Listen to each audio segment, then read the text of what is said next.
Rádio. A rádio oficial de quem investe. Chega a informação, já temos o Bruno Mazzoni na ponta da conexão. Vamos fazer o seguinte, o Brunão já tá aparecendo, vamos calibrar os pontos de Indifute e Dolfute, Brunão, tá todo mundo querendo te ouvir. Nós temos o Dolfute agora em R$ 5,073, o recuo é de 0,24%. O Indifute está avançando 0,55%, 109.400 pontos. E a curva de juros, ela mudou a toada. Num primeiro momento, ela estava apontando para baixo em 1 ponto base e meio a menos nos pedidos de prêmio. Agora, ela está no 0 a 0. Não tem direção clara. Queremos te ouvir sobre os 3 eixos. Em dia de divulgação do PIB, é legal você também palpitar um pouco sobre a curva de juros. Pois não, Bruno, bom dia. Fala, Léo. Muito bom dia. Bom dia para todos vocês. Ótima quinta-feira. Bom dia para quem está no estúdio contigo, para quem nos escuta no YouTube e também na TC Station. Vamos lá, vou começar com os juros, então, nave-mãe aqui dos mercados. O nosso juros, no caso, pessoal, está em um momento técnico aqui de estabilização e até suporte entre os 10,93 e os 11,17. Tá? A bonança da nossa bolsa, em termos técnicos para mim, do juros longo, é abaixo dos 11% aqui, tá? Dos 10,90, vamos colocar 10,93 para baixo, tá? Então, nesse momento, sem noticiário ou com noticiário, como o Léo veio comentando e vocês noticiaram algum deles, a gente tende a ter tecnicamente um pouco mais de estabilidade para os nossos juros e, obviamente, os Estados Unidos agora, nesse mês de junho, eu acredito que vai ter muito mais peso até na comunicação do nosso próprio Banco Central, que mexe com os nossos juros, do que o doméstico. Acho que o doméstico aqui vai esvaziar um pouquinho, assim torçamos, e vamos ficar muito de olho na economia americana e como vai ser traçada lá as novas pautas do Fed. Acho que ele vai mover os nossos ativos e principalmente a comunicação do nosso Banco Central. Então, juros para junho, pessoal, estabilização é o que eu espero. Bonança para a Bolsa, caminho para o 123 liberado, se os juros perder o longo, principalmente perder aqui os 10,93, 10,90, aí sim a gente abre mais uma porcentagem aqui de queda para os juros para chegarmos lá próximos da máxima do Ibovespa em 2021, que o juros estava em torno de 9,45 a 10,45. Isso é bem importante. Sei que são números pequenininhos, tá? Tô falando aí de 10,93 para 10,50, mas faz uma reprecificação muito importante para nossa bolsa, principalmente para as small caps, já que nós temos aí a Vale sambando um pouquinho. Então, juros estável hoje, com leve pressão compradora, tá? Nessa estabilidade. O índice Bovespa, tirei uma foto aqui do gráfico diário, pessoal, os principais pontos de interesse aí para um dia volátil, como é amanhã, provavelmente, do payroll, 10.400 como resistência forte, 10.665 como resistência forte, e a região do 108 até o 106.360 aqui como suportes, tá? Para quem acredita que Vale chega de cair, que Petrobras continua resiliente e que as small caps e os bancos continuam rumando para cima, tá?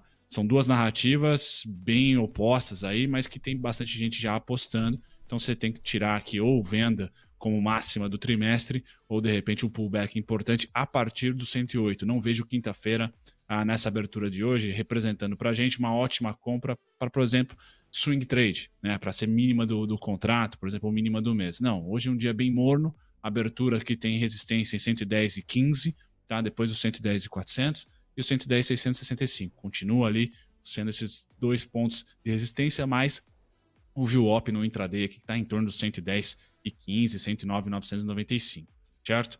Então, se romper aqui essa máxima, tomem cuidado, pode tomar uma chuvarada de queda aqui de venda. Para baixo, ontem a mínima acho que foi o nosso ponto do 108,675, então agora também entrando aqui, a partir desse ponto em azul, é a parte do 108, que eu mais me agrado. Antes de chegar no 108 para baixo, tem o 108,505, tem o 108,185, 108,105, e aí sim, toda essa região do 108, 107,845, 107,830, 107,650, aí sim elas serão, para mim, a depender da narrativa, tá? E um pós-payroll pode nos dar mais força para uma narrativa ou para outra, aí sim vai ser, pode ser mínima do contrato, pode ser mínima do mês, vamos assim dizer, porque mínima do contrato é muito, né? Mas mínima do mês é bem candidata aí nessa região azul do gráfico, se a gente continuar com essa narrativa pró-emergentes aqui no Brasil. O dólar, com a abertura, ontem foi um dia muito bom para quem estava esperando que o dólar não despontasse tanto, porque o DXY continua resiliente à espera do payroll, tá? E o nosso dólar cede, então tomem cuidado só com o 50,24, pessoal. Não tem nada aqui de suporte, continua sendo um viés mais comprador do que vendedor, mas é uma rasgada, eu não tenho nenhum suporte nesse miolo aqui. Resistência e ponto bipolar 50,87, suporte então Léo 50,24, 50,18,5 por hora. Bruno Mazzoni, calibrando as expectativas de Indifute e de Dolfute neste 1º de junho. Um comentário mais aprofundado dele. A gente espiava há pouco o Guilherme Cunha, já é com o Gui que eu vou repercutir também outras novidades. Só deixa eu organizar a cozinha no seguinte sentido. Destaques da agenda de hoje. E na sequência o Diego Kerber indo lá para os derivativos CME. Até porque já passaram 10 minutos, há um delay para os derivativos se atualizarem. Já passaram 10 minutos da divulgação do ADP das 9h15. Dá uma olhada aí, ó. Variação de empregos privados ADP referente a maio. Nós já pagamos essa informação, veio bem acima do consenso, quase 300 mil empregos privados gerados, se esperava 170 mil. E é claro que isso em teoria mostra, em teoria não, na prática mostra um mercado de trabalho aquecido, uma atividade mais encorpada, portanto mais consumo, mais pressão inflacionária. De outro lado, uma notícia negativa para o combate à pressão inflacionária estrutural. Então se espera que as apostas do mercado incorporem para um Federal Reserve mais rigoroso, com incremento nas Fed Funds. Vamos ver se as projeções para junho traduzem isso. As para julho estão traduzindo, antes mesmo dos dados do ADP, já a aposta majoritária era a elevação do intervalo de juros para entre 5,25 e 5,5. Já pagamos PIB brasileiro às 9 da manhã, fizemos aqui a repercussão e um aprofundamento maior na tabela. 9h30, dizem que é em 1 minuto. Nós teremos a variação da produtividade do setor não agrícola trimestral lá nos Estados Unidos. E os pedidos de seguro-desemprego semanal, é um dado padrão. Mais uma métrica de mercado de trabalho em questão de segundos para a gente divulgar para vocês. Às 10 da manhã tem o PMI industrial brasileiro, referente ao mês de maio. Às 10h45 tem outro PMI industrial de maio lá nos Estados Unidos. Às 11 da manhã não para o mix. A balada é boa com mais um PMI ISM industrial, neste caso, referente à atividade americana para o mês de maio. Todas essas fotografias de maio. PMI brasileiro, 2 PMIs dos Estados Unidos. Aí nós temos às 2 da tarde o discurso de Patrick Harker, presidente do Fed de Filadélfia, Fed Boys no radar. Às 3 da tarde, Lula reunido com Fernando Haddad. Uma conversa que deve ser bastante cheia e pesada sob a luz das recentes declarações de Arthur Lira. Olha, Lula tem visto em Fernando Haddad, se ele estiver colado à realidade política do país, o maior articulador de seu governo. Depois das críticas feitas por Lira no sentido de desarticulação política, Haddad pode ser realmente uma boa escuta, um bom ouvido e uma boa voz para se ouvir. A balança comercial brasileira referente ao mês de maio também será divulgada às 3 da tarde e às 4h30, o Gui pode comentar, nós teremos o vencimento de opções sobre o Índice Brasil 50. Estão postos os eventos de hoje. 9h30 antes, no entanto, você está vendo ali variação da produtividade americana no setor não agrícola trimestral e os pedidos de seguro-desemprego semanal. De olho no painel Mover Pro, nós já tivemos o dado de produtividade divulgado. E o Diego Kerber organiza pra gente. Pois não, Diego? Exatamente. Saiu aí a produtividade não agrícola lá nos Estados Unidos e recuou 2,1% no primeiro trimestre de 2023. O consenso era de queda de 2,5%, ou seja, veio um pouco menor essa queda do que o consenso estava esperando. Falando do custo unitário de trabalho no primeiro trimestre lá nos Estados Unidos, também relativamente a este ano, subiu 4,2%, quando o consenso era de 6%. E acabou de sair também os pedidos semanais de seguro-desemprego, também dado americano, atingiram 232 mil, abaixo do consenso que era de 235 mil, mas vamos e convenhamos, é bem próximo um do outro, então bem em linha com o que o mercado esperava, Léo. Pois é, Diego, não tivemos notícia aparentemente, né? Dá para dizer que a produtividade não agrícola recuou 2,1%, o consenso apontava para um recuo de 2,5%, foi uma fotografia melhor do que a imaginada, sob o ponto de vista da atividade, corroborando o que os dados do ADP trouxeram mais cedo, numa pegada mais ampla do mercado de trabalho por lá, para além do campo não agrícola. Bom, são 9h32, nós deixamos no ar aqui a fotografia atualizada CME, os derivativos a respeito das Fed Funds. O Diego pode atualizar, já se passaram mais de 10 minutos desde a divulgação do ADP, que em teoria vai exigir um Federal Reserve mais rigoroso. tivemos mudança nas projeções, a reunião de junho agora passa a ter como aposta majoritária um incremento de mais 25 pontos base nas Fed Funds ou não? Ainda não, mas diminuiu a certeza dos investidores, tá? Agora 66,8% dos investidores estão apostando numa manutenção, antes era de 70%, e agora 33,2% estão apostando numa alta de 25 pontos base na Fed Funds já na reunião de junho. Falando agora do cenário para julho deste ano, 35% apostam na manutenção da taxa atual entre 5 e 5,25%. 49% estão apostando num incremento de 25 pontos base ou se aumentar na próxima reunião agora de junho, na manutenção da taxa no mês de julho, e outros 15% ainda apostam num novo incremento para o intervalo entre 5,5% e 5,75%. Vamos ver se vai ter alguma mudança nessas projeções. Agora que saiu os pedidos de seguro-desemprego lá nos Estados Unidos, agora na faixa das 9,5%, quando for por volta de 9,40%, 9,45%, a gente traz uma atualização do cenário lá no CME. Por quê, Léo? Já teve reação nos mercados americanos, tá? A gente tinha falado que tinha virado tudo para queda depois que saíram os dados lá nos Estados Unidos do relatório ADP. Chegou a dar uma melhorada, principalmente no S&P, ele voltou a subir depois que a gente trouxe aquela atualização. E agora o Nasdaq também volta a subir, 0,04% de avanço para o Nasdaq Futuro, aos 14.309 pontos. O S&P Futuro chegou a dar uma leve incrementada na alta para 0,14% aos 4.196 pontos. O único que insiste em cair é o Dow Jones Futuro, que agora recua 0,15% aos 32.928 pontos. 9h34, Guilherme Cunha, volta pra roda aqui. Queremos te ouvir. A fotografia do mercado de futuros me manda dizer. Indifut subindo 0,51%, 109.325 pontos.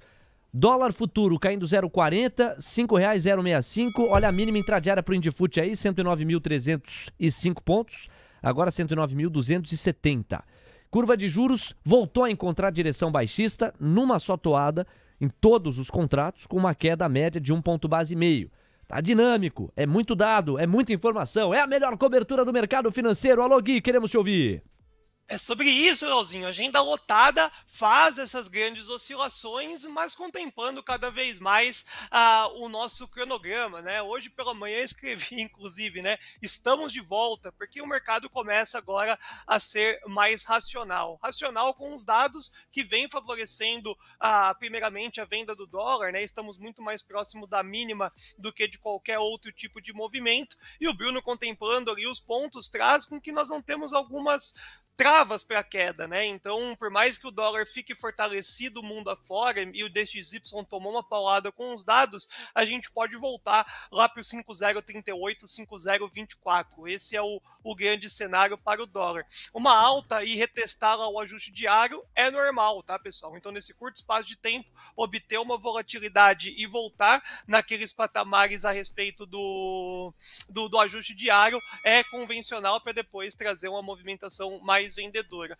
Ainda temos dados para o dia de hoje, né? 10h45 é um momento muito importante, junto com a abertura do à vista e a abertura do mercado americano.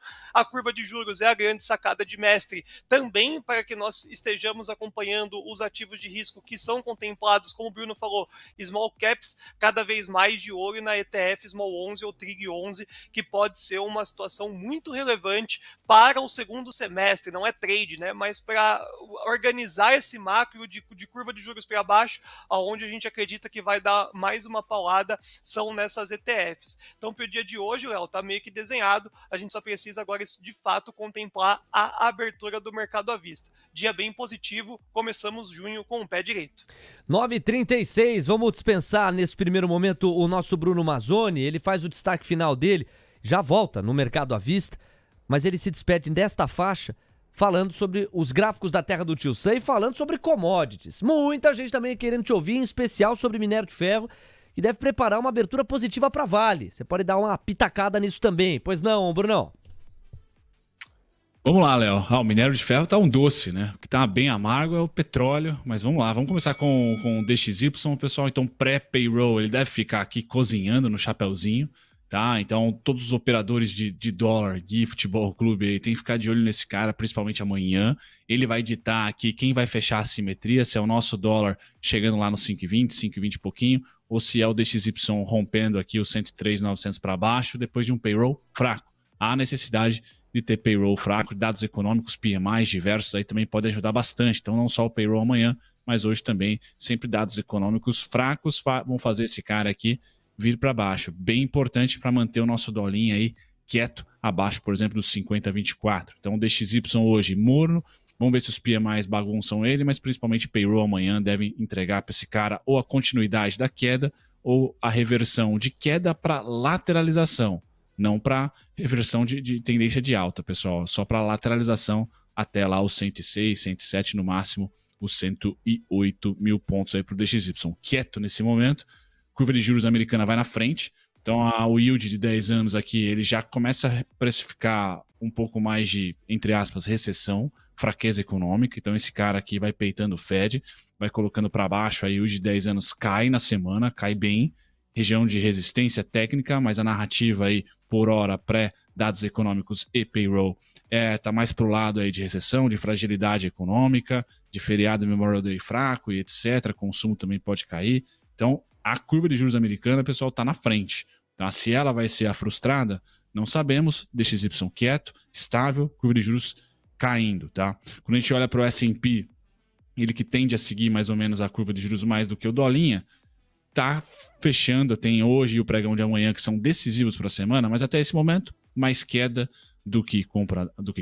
Os compradores do rompimento aqui estão passando um certo calorzinho, então bem importante, semana-chave aqui, lembrando que esse ponto para mim pode ser máxima do S&P para o ano, tá? A depender de qual narrativa a gente vai ter aí pós-PMIs e payroll nesse mês de junho, bem importante aqui para a ação, para o índice do S&P. Nesse momento, mais viés de queda, de frustração dos comprados aí. Para o petróleo, esse é o mais difícil para mim, né? O meu maior erro aqui desse segundo trimestre, não conseguiu chegar nos 87 com força, quando chegou já logo caiu, então um pouco para os 90, não viu o op vendedor aqui. Então o petróleo, pessoal, nessa narrativa de fragilidade de consumo, por exemplo, pode fácil em um pregão, 2 pregões, sair do 71 e não tem nada no 69, no 68, 66, 65, só no 64 aqui.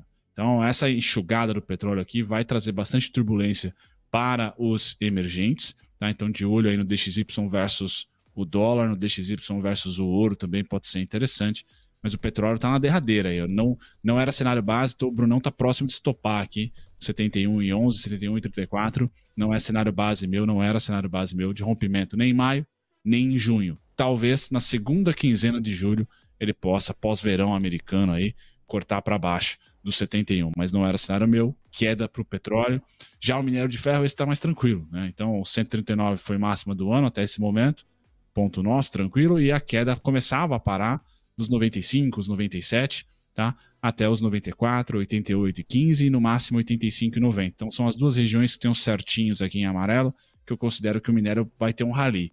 Para o pregão de hoje, 103,95, alvo, tá? Para a semana, 103,95. Para um viés mais positivo, vindo da China, por exemplo, 113,40, 117,40. Quando que a Vale vai engatar uma segunda marcha, terceira marcha para cima, se ela vier? Quando o minério fechar acima do 104, por exemplo, e abrir acima do 104. Porque aí eu não tenho 105, 110, só lá no 113 e 117. Aí gera um bom gap aí de alta para vocês que estão, assim como o Gui, posicionado na compra da mineradora. TC Rádio, a rádio oficial de quem investe.